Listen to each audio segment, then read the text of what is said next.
So can we just talk about how simple you can make it for somebody who finds themselves on the street, sleeping rough, having been in a home or having been in some environment where there's family care?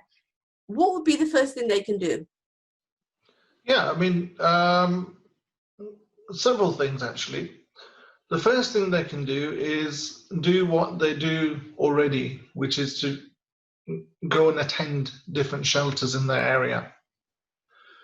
The second thing is when they meet people on the street, from my personal experience speaking to a lot of people who, like yourself, want to help people and make a difference, but feel they don't know what to do. As your question, how do I make a difference? What can I do? You know, I've got my mortgage arrears, I've got this problem, that problem, and the other. I've not paid for my car last month or whatever it might be. How can I help, right? So it's having the understanding of that and creating a platform that's actually sitting on your phone. So all you can do is go and see whoever it is, John, and say, hi, John, how can I help you today? And John will say, well, you know what, I need some food, I need some shelter, some clothing, or, you know, somewhere to live, a job. You know what, I'm a brilliant carpenter, right? And, you know, I can tell you a story. There's a chap called Albie we met in Harrow last year. And we actually filmed him as well. We did a little interview with him. And he was a very specialist mechanic, earning over £100,000 a year, more than most, you know, average salaries, right? And he had a loving family, a wife and a 6-year-old daughter at the time. And then all of a sudden, one day, his wife was hit by a drunk driver and instantly died. So you can imagine his world is turned upside down. Absolutely. Obviously, he's lost his wife, someone he dearly loved. And then he's lost the opportunity to work the way he used to work, simply because he has to be more focused on his daughter, who's obviously feeling depressed and anxious and all these type of feelings as well, having lost her mum, being the only child.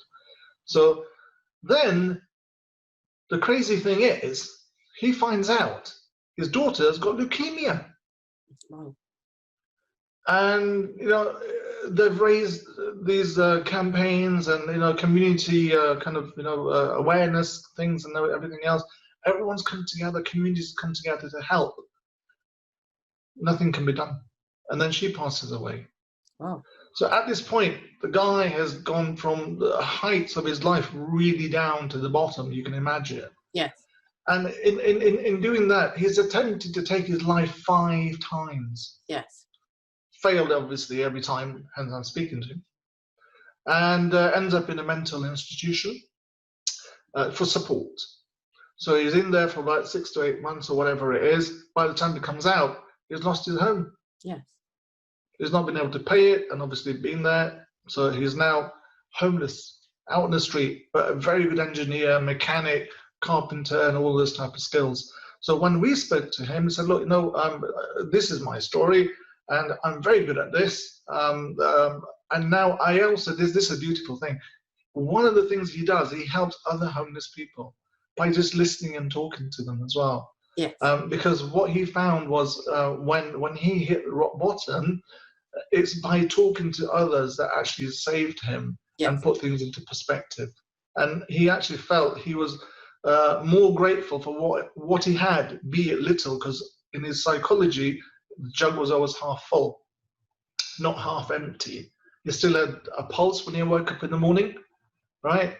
And he still had his faculties and all those types of things, and still he had the hope that he could work one day and be able to help someone else today, another homeless person, to stop them taking their life.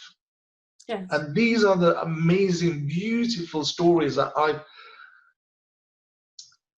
witnessed, and are just powerful, very, very powerful. They are. And so what the app does, it allows people like Albie to speak to someone like me and say, look, Mohsin, I need this help, right? I need a job. I'm very good at X.